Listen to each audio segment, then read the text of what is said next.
Hey, I'm Susanna Lanier, actor and acting coach for over 25 years. I'm Jess Greenberg, casting director for over 10 years. We're here to help you navigate this crazy, creative, and sometimes chaotic journey into the film and television world. We share our insights as to what works. And invite some pretty spectacular guests to share more ideas to move you on your journey. So without further ado, let's get into the show. Today, we have the pleasure of talking to Montreal-based actress Teneisha Collins. Teneisha has acted in countless productions, most notably Hulu's Future Man and Kevin Hart's hit film Fatherhood. And on top of her busy acting career, Teneisha is also an award-winning social media strategist. So today we get to hear her tips on acting as well as her social media advice. So without further ado, Teneisha Collins, welcome! Yay! Thank you. Hello. Amazing. Thank you for being here. Well, thanks for having me and thanks for doing this. Yeah. So we like to generally just start off with asking our guests sort of how they got started in acting and their origin story within acting. Ooh, so how I got started in my origin story, they converge, but they're different points. So I think when I was about 4 years old, I watched Miss America pageant and that moment wanted to be Miss America. And then was quickly devastated learning that I'm not American. So I could not be Miss America, but I realized I just wanted to be on TV. I just wanted to be on TV and didn't really know about acting at that point. But when I was 8 years old, a teacher in our school who used to be an actor started a theater program for the kids where we basically take fairy tales and then rewrite them as a group for plays to put on. So my first role was the gender bending role of Santa Claus in the Snow White meets Santa Claus. And that just, I got the bug. I was doing French theater at 8 years old and I was obsessed. And at 10, a French TV show had come to our school to cast and I got on it. That was kind of like not my first time on camera actually, because my uncle owns a record label. So I was in he had a really big group in the 80s and 90s and I was in all their music videos. So I was on camera at like 6 years old. So in a way, I feel like I grew up in front of the camera, but then as I started acting, I was like, this is what I want to do. And my grandmother and her sisters every day would watch Entertainment Tonight. And that's probably where I got this from, that you needed an agent to get roles. So at 10 years old, very precocious Teneisha took the yellow pages, that's how old I am, and gave them to my parents and said, find me an agent. And I had already circled the listing of where the agents were. And that's how I got my first agent. Wow. And so some of the casting directors in the city have known me since I was 10 years old. But at the same time, I had this view that all of these shows that we were watching all filmed in the US. I did not know that things filmed in Canada. Even though I was auditioning for these projects here, it didn't occur to me. So, up until the age of like 13, I dreamt of for some reason, I thought it was filmed in Vermont, going to Vermont and filming Barney because PBS was Vermont for Montreal. Right? So I had this view of doing that, but I had an agent and I was acting more recreationally because I had a younger sister who was very cute, very shy, and would audition and hated it. And I think it's hard to be a parent of performers and having another child as well, because it takes so much time. So at a certain point, there's only so many times that your mom can take you away from school, pick you up last minute to go to an audition and then, have your dad watch your sister and vice versa. So it became more of a recreational thing, a hobby thing. I would go to auditions when I could. I would take classes at school, but it wasn't something that I was really pursuing, largely because I didn't think the career that I have today was possible in Montreal. And at about 20 years old, in my early 20s, I got back into it. I joined the Dynamic Theatre Factory, which at the time was churning out all of the youth actors out of Montreal who were doing big elsewhere. And I was like, I need to do this. So I got into the school and I got into their showcase. And that's where I got my first agent as an adult. That's where I got introduced to the woman who's guided my acting career and guided the way that I act, Jacqueline McClintock. That really launched everything for me. And it's kind of been a nonstop road for me since, because meeting those actors and working with Jacqueline and meeting the people in her class, people that I've grown up watching on TV and looking up to and working with them and seeing how they work was inspiring to me, but also it showed me that it was possible. like the impossible was possible. And I knew that I had to push this, and I still have this feeling that I have to push this as far as I can go, because we can kind of do whatever we want and we can take things as far as we want in Montreal if we have the right tools, resources, and community to support us. And I had that, and that's kind of how I guess how I got into acting. Amazing. Yeah, amazing, Tanisha. That's a great story, and I'm so happy you're here, and we get to eh, enjoy your work, and you're here supporting. That's part of what we're doing, really trying to support Montreal actors and saying there is possibility here. You can do it, and you're proof of that. So Thank we're you. super happy. So we're also going to talk a little bit about social media, because we know part of what you also do is social media strategies. So first question is, do you think social media can help an actor in terms of getting more work? Yes and no. Okay. Yes and no. I think that unless you are, I've seen, some of these movies of the weeks where they really want, a B-list or C-list actor, but with a presence and with a following, or if it's a film that's really looking like an indie film that's really looking for funding, they might want some of their lead actors to have a big following. So in terms of the numbers of people and the engagement, that's where it will matter more. Or if they're, I guess, like sometimes I've heard when they're really, really unsure between two actors, then they kind of look at what kind of star power they bring in. In 2022, star power also includes social media at this stage. But I think that if you are emerging, if you are mid-career, even if you are like, there are some very successful actors who don't have social media as well. It's not necessary. It does help you in many ways, depending on how you use it. If your social media is just photos of your cat, and like a lot of mine is is videos of my dog, that might not help you. If you're using it in a positive way to, to promote the work that you're doing, or to, you're creating your own material. Like there's a lot of amazing performers in Montreal who are showing sides of them that maybe we don't typically see through their sketches. And I've seen them get commercial work. I've seen them get, I've seen people that I know, maybe not in Montreal, but in other places, who do sketch comedy or, little skits online, who then gotten opportunities to do writing, to do comedy writing and things like that. So there definitely are opportunities. I don't think it's necessary though. Yeah, it's not like you could still be a successful working actor without a social media account, There like are any account. so many successful working actors without social Yes. media. I kind of use it as a hybrid, right? My social media is a combination of my life, which would include all of my introspective thoughts, which hopefully sometimes are motivating, silliness, footage from what I'm doing, behind the scenes things. It's a real, and, partnerships that I get through my social media following. But that wasn't intentional. That was Right. accidental. That was accidental. I work in social media, but my social media is totally accidental, the following that I have. It wasn't something that I sought out. It was That's what I want. organic. Organic, but that's what I want to ask you. So are you intentional? That's exactly intentional about your social media, what you post and what you present, and is there a reason for it? You know what I mean? Is it to get more work or whatever? But So for me, like there's a combination of factors of how I accidentally got a decent following. I don't have a crazy following, but I have a decent following online. Part of it was, the projects that I've done. Every time that they air, somebody looks you up and they find you, and they'll follow you on Twitter and Facebook and Instagram and everywhere else.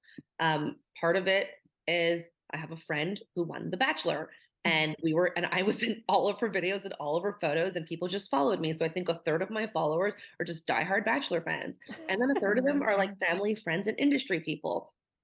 And people always told me, "Oh, you have this following, you should use it. You can make a lot of money and you can promote yourself." And it just didn't feel authentic for me. Like I did the word influencer, I imagine like a girl being like, "Hi, buy my tea," and right. that's not me. And so for a very long time, I just had this, I had people following me, and like strangers would be messaging me, "What's your next project?" or "What are you doing?" or "I saw you online. I saw you on TV. Why didn't you share this?" So there was clearly an interest of, it's very humbling, but there were definitely people who were interested in knowing what I was up to. And so then I was like, okay, I'll start to share finished work or when I'm on set, because I feel there's always this worry and it's not, and like I'm working through it, is that, and I think a lot of people feel, especially in the industry, because it ebbs and flows. And when I'm in a high, you might be in a peak, and then vice versa, right? But when you're at the peak and somebody else is in the valley, you're afraid that sharing my success is going to make your valley even deeper. Hmm. And that was always a fear that I had. So I didn't really want to share. I don't think it's, I don't want to share how many times I'm auditioning or what I'm auditioning for. It's just going to make somebody feel bad. But at the same time, when I saw friends and colleagues and peers of mine sharing, they're on set or they're like, their finished projects, it lit me up.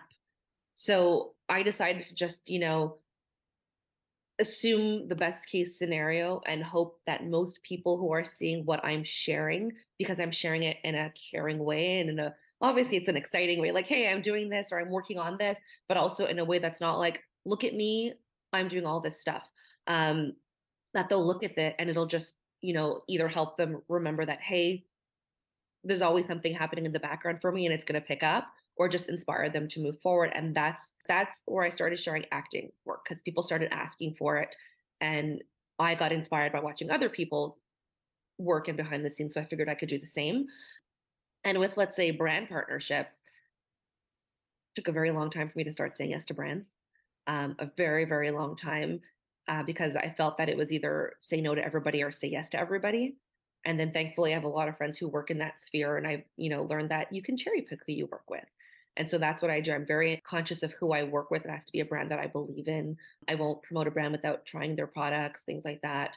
And who I am as a person, it's all about authenticity and being real and honest and unapologetically me in a real and honest way. And so everything that I share online, in whatever vertical of my life it is, and in whatever the intention is behind it, it's the underlying intention is to always just, is this real?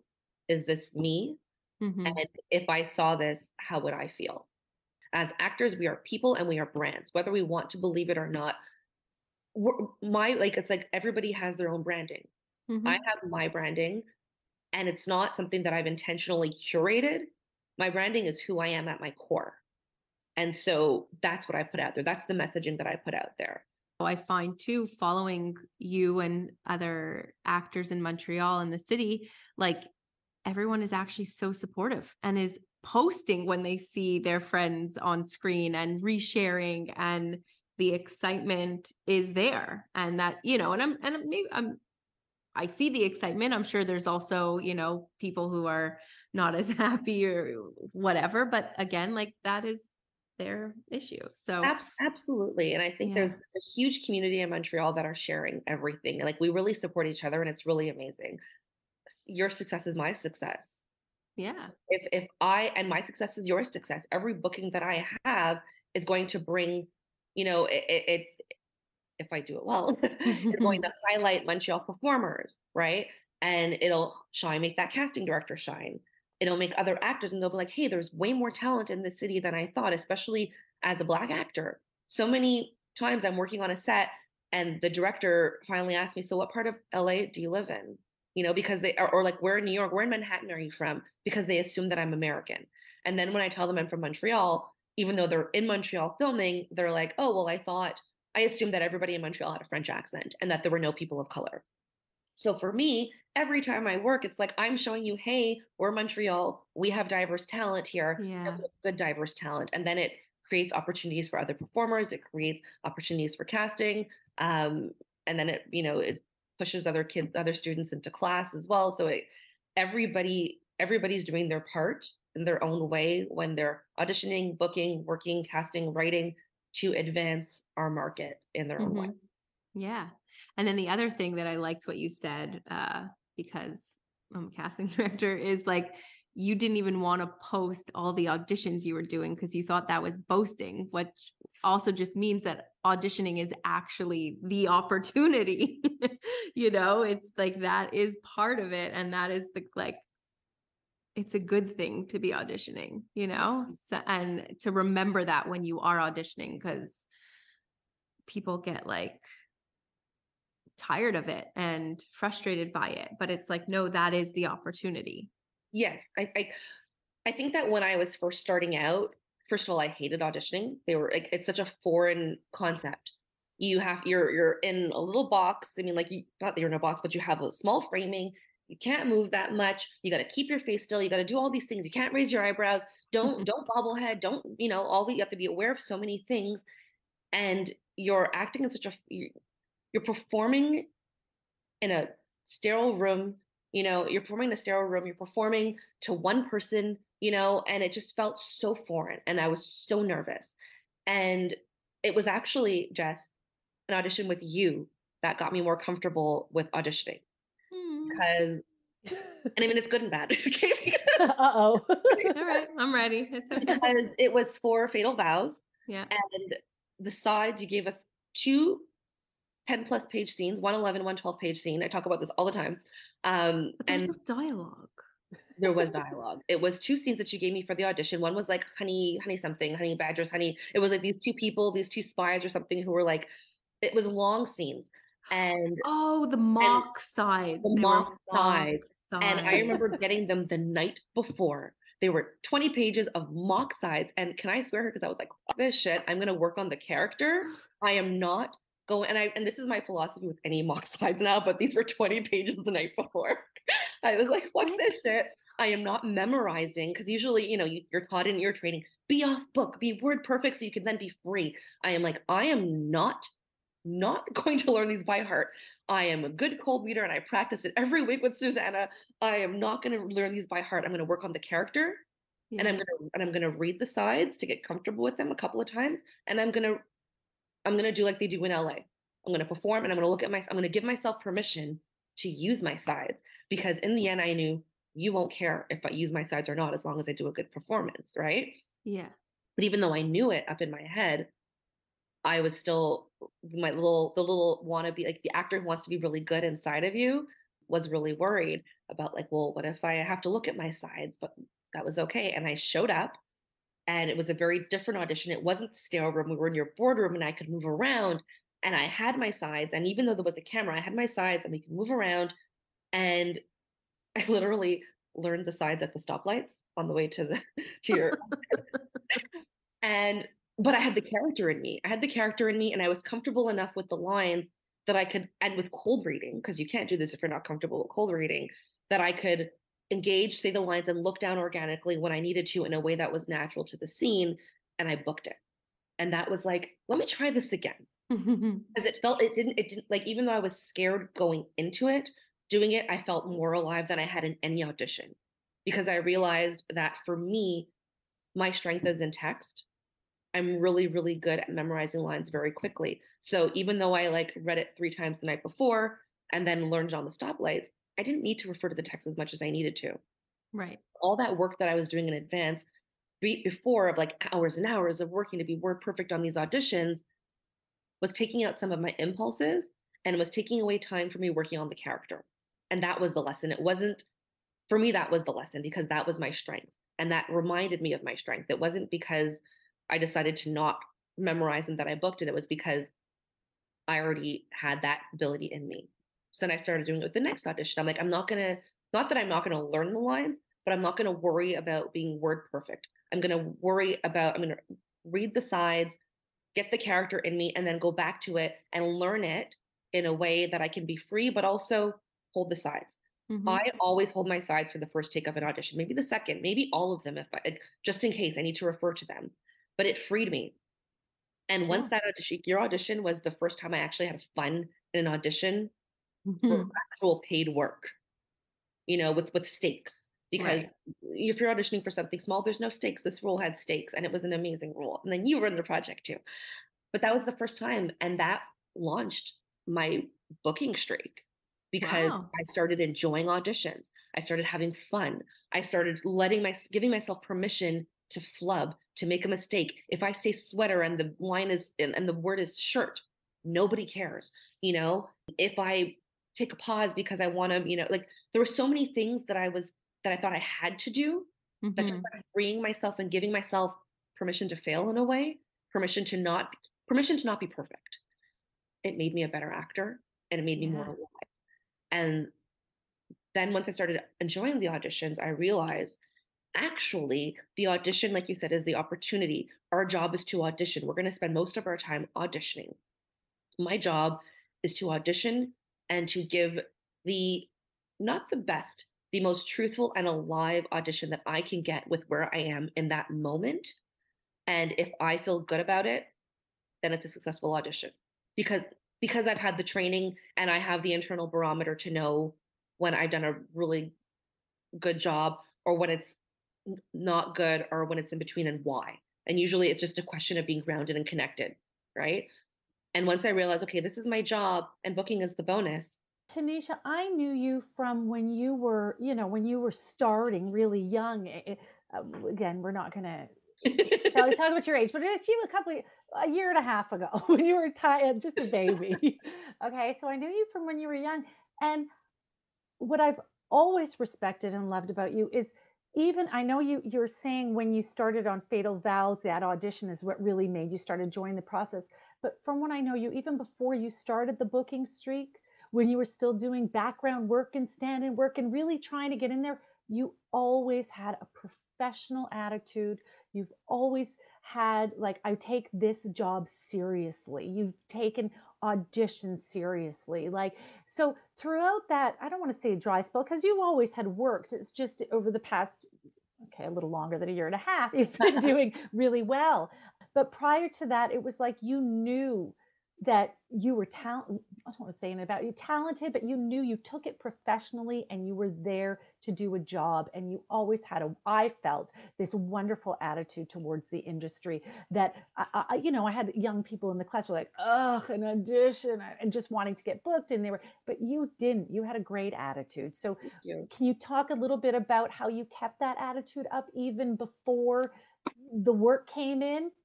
I think there's so many factors involved. I think, growing up, like I grew up adjacent to the music industry because my uncle had a record label. So I spent a lot of time on set and with really big musicians. So seeing how they work um, was cool. And just, it was normal to be in front of a camera because I did it at 6 years old.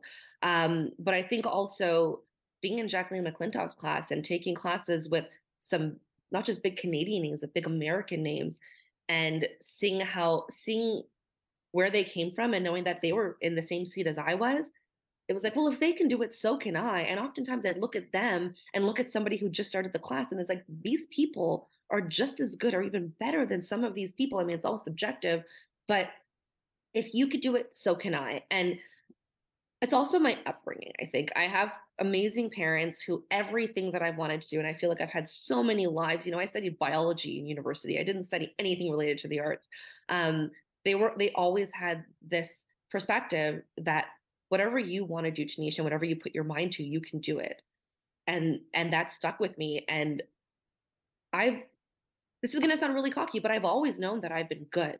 I've always been good. I needed fine tuning. I needed the training. I needed the expertise. I needed pros to come help hone my craft, and people like you, Susanna, who can see things in me that I didn't see and throw different ideas at me for scenes that maybe I totally didn't think of that would allow me to play a character different than my instinct, but that also felt so natural, right? And the more people like you see things in me and throw curveballs at me that that I can hit, but that for me as a newbie actor is like, I don't know, I've never done this before.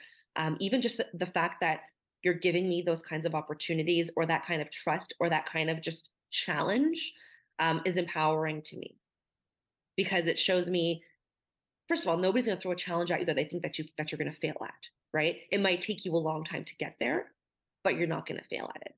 Even if you quote unquote fail, you're learning something along the way, right? Mm-hmm. So the times when I've had to play characters, especially in classes where it just bombed, I still learned so much along the way, either just through bombing and through that feeling and through reflecting on what I did and how I prepared and how I approached it. And then the feedback that I got, it's not a failure if I've learned something, right?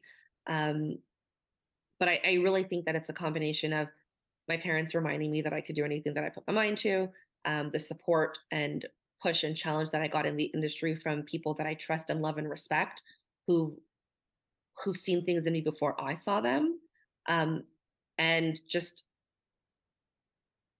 blind faith in this industry and unshakable, not industry, in myself, in the unshakable. I am really stubborn.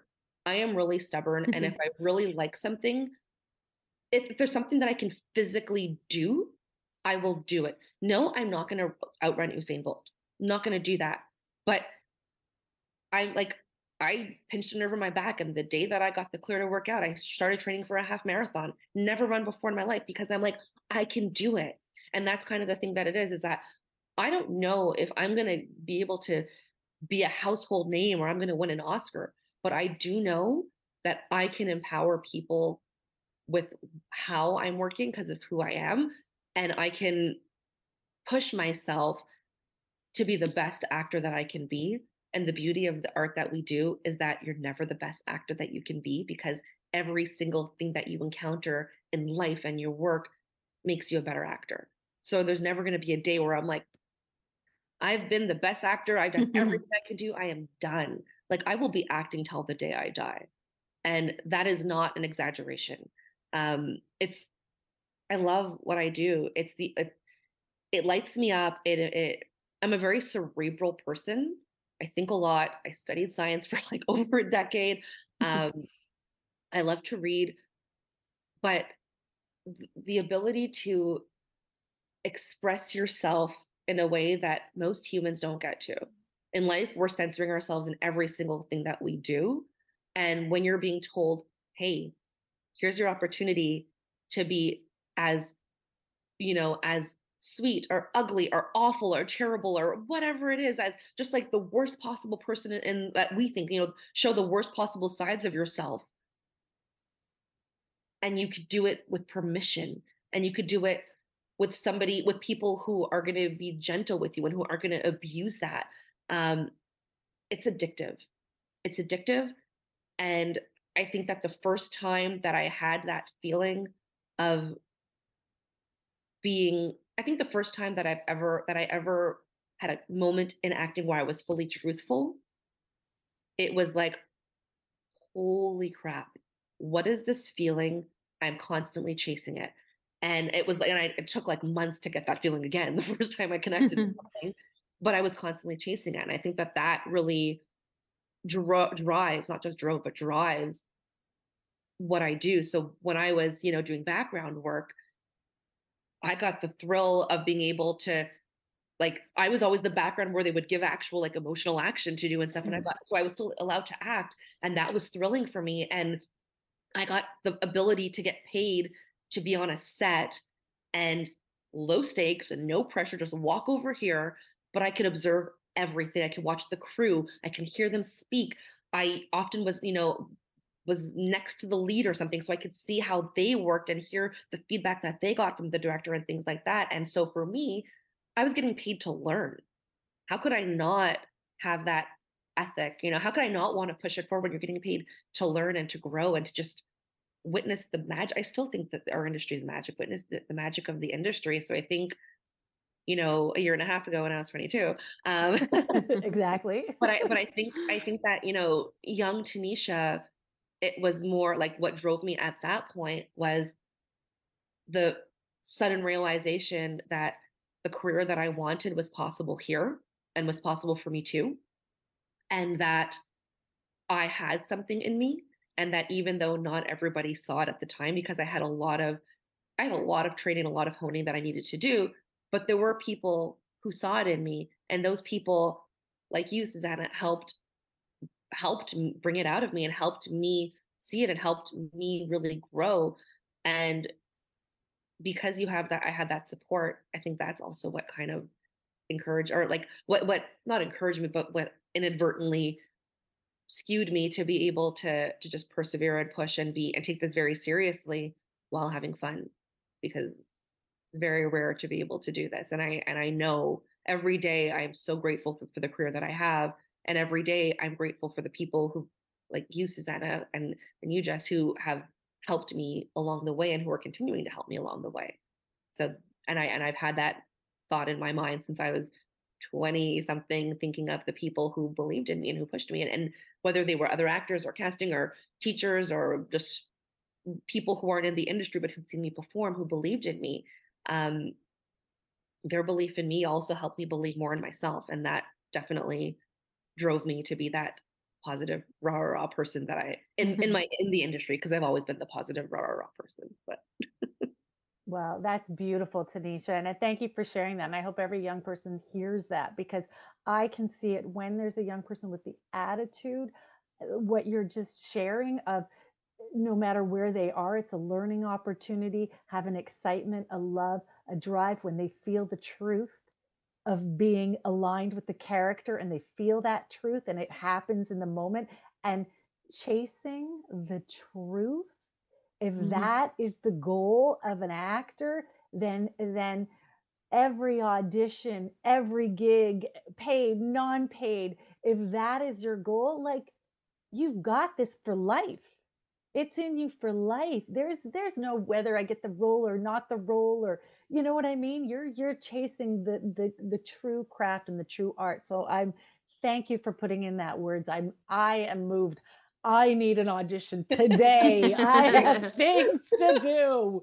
No, but thank you. but It's it's true. I beautiful. think that if your goal is always truth, truth and connection. Absolutely. Well, thank you, Tanisha, for that. Now, we are supposed to be talking about social media. I'm so moved, but I will bring the conversation back a little bit. And I did want to know, do you have any suggestions for posting for young people? I know you touched on it a little bit, how you do it, but do you have any suggestions for young people on if they're trying to start social media, what they should do? So it's funny because I'm organizing a workshop with ACTRA for social media and PR for emerging performers. Amazing, amazing. We got the So, best oh yeah, person for I'm this. not teaching it. I'm only teaching part of it, but we have pros coming in to teach social media and PR. I think my number one advice is, if you want to do it, do it. If you don't, you don't have to, right? If you want to be on social media, because it's not just, unless your social media is just your acting or just, for one purpose. Usually it's not. Usually it's a bunch of different things. If you don't want to do it, don't do it because you feel like you have to. There might be a time when you book a role and the studio makes you open a social media account, but otherwise you don't need it. But if you want to, do it. Don't post anything offensive, right? I think that, you want to stay PG at the most, because especially for commercials, oftentimes they'll say, we're going to check your social media accounts. Some advertisers don't want you to have done, roles involving drugs or involving, alcohol, things like that, so that they can then do this. You could do this role, and often they'll check your social media to make sure that it's not squeaky clean, but at least that it's not offensive and totally against what this brand stands for.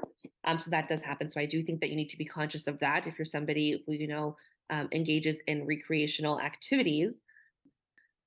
But I'd say be authentic to yourself, be truthful, whether that means, just talking about like for me, like I'll literally take the phone and just record myself talking and share things. And sometimes it's moving and sometimes it's silly. Like yesterday, I reenacted a scene from The Notebook with my dog, and then I talked Can't about wait to that because see I it. it's so silly.